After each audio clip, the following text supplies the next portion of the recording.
အားလုံးပဲမင်္ဂလာပါခင်ဗျာကျွန်တော်တယ်လီဂရမ်ဘလော့ကနေပြန်လည်ကြိုဆိုလိုက်ပါတယ်ဒီနေ့မှာတော့ကျွန်တော် share လုပ်ပြီးသွားမယ့်အကြောင်းတွေကတော့ကျွန်တော်တို့တွေ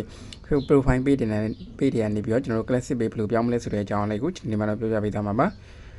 okay ပထမဆုံးဘယ်လိုသွားမလဲဆိုရင်ကျွန်တော်ရဲ့ Facebook profile ပေါ့နော် Facebook profile ကိုကျွန်တော်တို့တစ်ချက်သွားပေးပါမယ်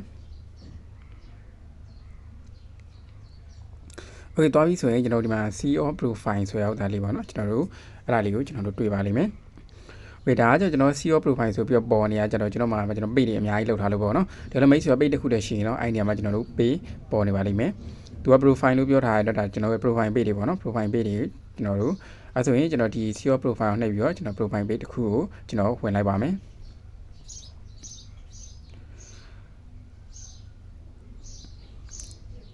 โอเคဒါကျွန်တော် page ဒီ page ကိုမပြတော့ဘူးเนาะကျွန်တော်နောက် page တစ်ခုကိုကျွန်တော်လုပ်ပြပေးပါမယ်โอเคဒါဆိုရင်ဒါကျွန်တော်ရဲ့ profile page ကိုတွားနေဖြစ်ပါတယ်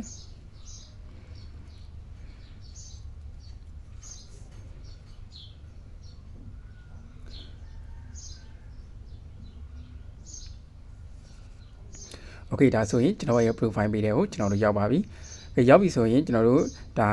ကျွန်တော်ရဲ့လောလောဆယ်ကျွန်တော်ရဲ့ profile page ပေါ့เนาะ profile page โอเคဒါဆိုရင်ကျွန်တော်တို့ဒီ profile page ကိုရောက်ပြီဆိုရင်ဘယ်လိုသွားမလဲဆိုရင်ကျွန်တော်တို့ဒီ profile page ပေါ့เนาะ profile ကိုကျွန်တော်တို့အရင်ဆုံးသွားပါမယ်โอเคကျွန်တော်ဒီအခုပြထားတဲ့ဟုတ်သားလေးပေါ့เนาะကျွန်တော်တို့အဲ download account လေးကိုကျွန်တော်နှိပ်ပါမယ်โอเคနှိပ်လို့ရှိရင်ကျွန်တော်တို့ဒီမှာဆိုရင်သူကဒီတိုင်းလေးပေါ်မယ်ပေါ့เนาะဒီတိုင်းလေးပေါ်မယ်ဆိုရင်ကျွန်တော်တို့ကဒီအပေါ်ဟာဟုတ်သားလေးပေါ့เนาะဒီဒါဆိုရင်ကျွန်တော်ရဲ့ funny video ဆိုတဲ့ကျွန်တော်ဒါ profile ပဲလေးပေါ့เนาะအဲ့ဒီကောင်လေးကိုကျွန်တော်တို့ကနှိပ်ပြရမှာဖြစ်ပါတယ်โอเคဒါဆိုရင်ကျွန်တော်နှိပ်ပြလိုက်ပါပြီโอเคကျွန်တော်တို့နှိပ်ပြလိုက်ပြီဆိုရင်ဒီဒါလောလောဆယ် profile page ဖြစ်တဲ့အတွက်ဒီပုံစံမျိုးလေးကျွန်တော်တို့ပေါ်နေမှာဖြစ်ပါတယ်โอเคဒါဆိုရင်ကျွန်တော်အခုဒီမှာကျွန်တော်အခုပြလိုက်တော့တာပေါ့เนาะဒီမှာဆိုရင်ကျွန်တော်မှတ်ကြီးလေးရှင်းလိုက်တဲ့ဟိုတာကိုကျွန်တော်တို့နှိပ်ရပါမယ်နှိပ်ပြီးလို့ရှိရင်ဘာလို့ရမလဲဆိုရင်ကျွန်တော်နည်းနည်းလောက်အောက်ဆွဲလိုက်ပေါ့နော်ဆွဲလိုက်လို့ရှိရင်ဒီမှာဆိုရင် switch to classic page ဆိုလေကျွန်တော်တို့ရှိရပါတော့โอเคဒီခုကျွန်တော်ပြတဲ့ဟိုတာလေးပေါ့နော်ဒီဘေးကဟိုတာလေးမှာဆိုရင်ဒီမှာဆိုရင် switch to classic page ဆိုတာရှိတယ်ဒါကကျွန်တော်တို့ခုန profile page ကို classic page ကျွန်တော်တို့ပြန်ပြောင်းတာပါ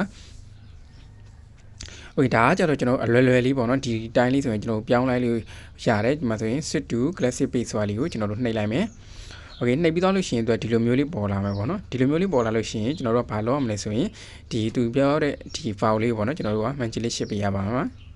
โอเคဒါဆိုရင်ကျွန်တော်တို့ icon လေးကို manage ရှစ်ပေးလိုက်ပါမယ်โอเค manage ရှစ်ပြီးသွားရင်ကျွန်တော်ဗာဆက်လုပ်မလဲဆိုရင်ဒီမှာဆိုကျွန်တော် continue ဆိုတာလေးချီရပါတော့ဒီ continue ဆိုတာလေးကိုကျွန်တော်တို့ဆက်ပြီးတော့နှိပ်ပါမယ်โ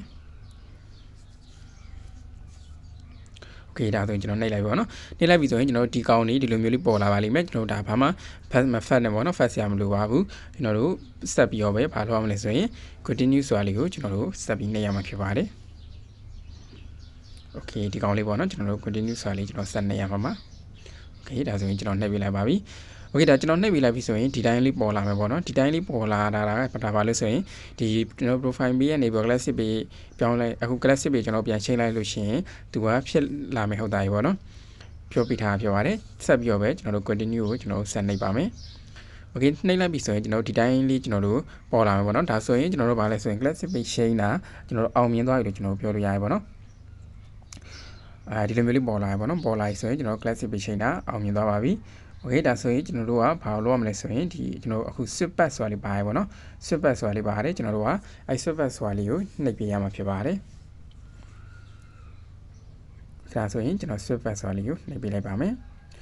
ဒီ switch back ဆိုတာလေးကျွန်တော်နှိပ်လိုက်တာနဲ့ဘာဖြစ်သွားလဲဆိုကျွန်တော်တို့ရဲ့ page ကခုန profile page ကနေပြီးတော့ classic page ပြောင်းသွားတာဖြစ်ပါတယ်ဒီလိုမျိုးပေါ့နော်အခုလိုမျိုးအလွယ်တကူကျွန်တော်တို့ပြောင်းဖို့မပေါ်တဲ့လူတွေအတွက်ကျွန်တော်နောက်ဗီဒီယိုကြိုင်တယ်ကျွန်တော်ဘယ်လိုမျိုးလုပ်လို့ရမလဲဆိုတဲ့အကြောင်းအရာကိုကျွန်တော်ပြောပြပေးမှာဖြစ်ပါတယ်ဒါကကြတော့ကျွန်တော်တို့အခုကျွန်တော်တို့ page ကိုသွားလိုက်လို့ရှိရင်ဒီလိုမျိုး